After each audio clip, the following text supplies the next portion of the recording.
Barbara and I, Barbara Degler, have been getting to know each other the last hour, 30 minutes or hour or so, and I've enjoyed that a great deal. We've shared some geography. She's covered a lot of geography.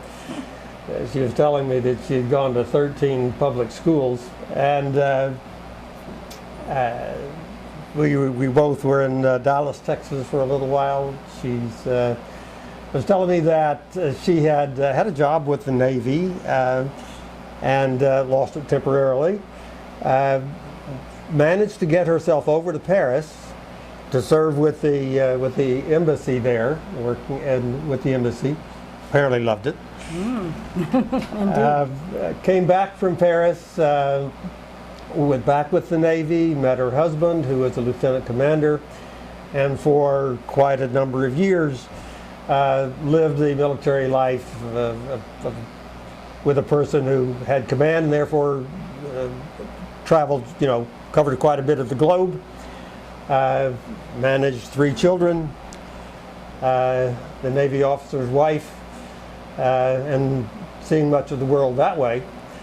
Then upon retirement, back to the Washington area,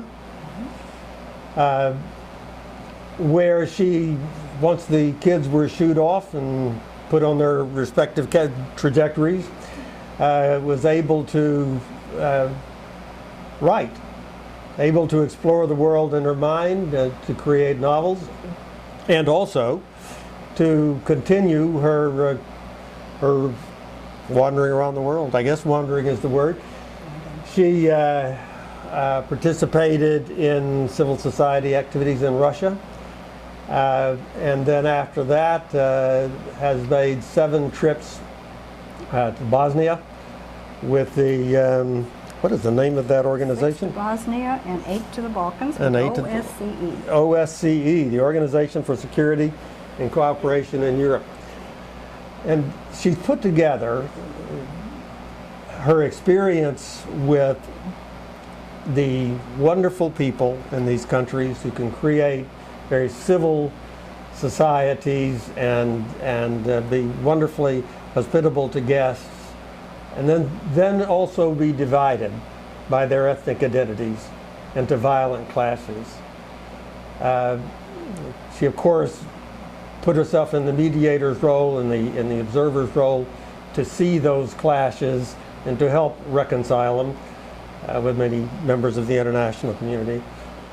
So she's used her gift for a hard-won and developed gift, I would assume, for novel writing with these experiences to let you see in the lives of 2 young women the clash of societies, the possibilities for reconciliation, possibly.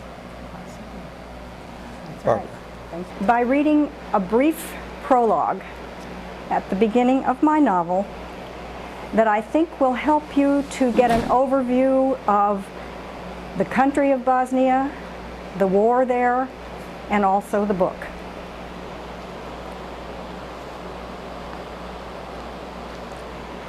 Bosnia-Herzegovina, 1992 to 1995. In Bosnia's mountains, valleys, and forests, the spirits whisper, not silenced by cracks of gunfire and the roar of explosives. In summer, their sighs drift through supple greenery. In autumn, they rustle dry leaves. In winter, they slip through naked branches. In the lush springtime, the stench of gunpowder and rot mingle with the sweet fragrances of lipa and plum blossoms as weeks roll into months and months into years. Along the Drina Valley, thousands of husbands, fathers, and brothers are missing or dead. The spirits are saddened as new stories of slaughter, rape, and massacre are added to ancient ones. In a bizarre combination of medieval and modern warfare, tanks creak along beside mule-drawn carts loaded with ammunition, while deep in the mountains, militia forces prepare to surge down a steep hillside to attack a village. The charge begins in inky darkness, sharp bursts from assault weapons blending with screams and shouts as villagers flee. The mountains tremble under the footsteps of disheartened refugees, carrying what they can, abandoning bits of their lives that become too burdensome. They leave behind them farms and villages that have been plundered and burned. The spirits drift amid the ruined houses where only stubs of walls remain, soon host to vines and weeds. There are no longer any people, no dogs, no chickens. In the rubble, a scorched picture frame, a child's shoe.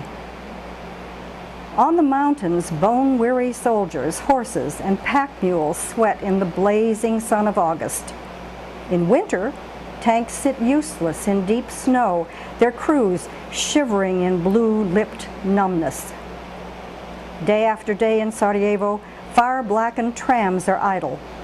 People hasten past them intent on getting jugs of water, while on the hills, snipers track their passage in the crosshairs of Kalashnikovs. The venerable stones of Mostar's treasured bridge tumble into the river, victims of relentless shelling. In a town to the north, the spirits cringe when soldiers brutally rout the population, confiscating their small bundles of personal items. Near war's end, those who arrive to occupy the vacant houses are, in turn, evicted. However, in the early spring of 1992, in Bielina, soon to be the first town savaged by the war, the spirits hint at future events that are inconceivable to innocent young people who sit on branches amid the fragrant blossoms of a plum tree. All of that developed out of my 6 times in Bosnia and getting to know people and getting to enjoy some of the events and not enjoy some of the others. But I'd like to tell you about my experiences in those times. On a balmy afternoon in September 1998, I sat on a tree stump at the base of a steep hill in Bosnia with 2 men. One a Bosnian named Hussein, the other a Bulgarian named Roni. Hussein was my driver, Roni was my OSCE partner. Fortunately, his language was similar enough to Bosnian that he could translate for me the story that Hussein told us as we sat there sipping the orange soda that Hussein had bought for us.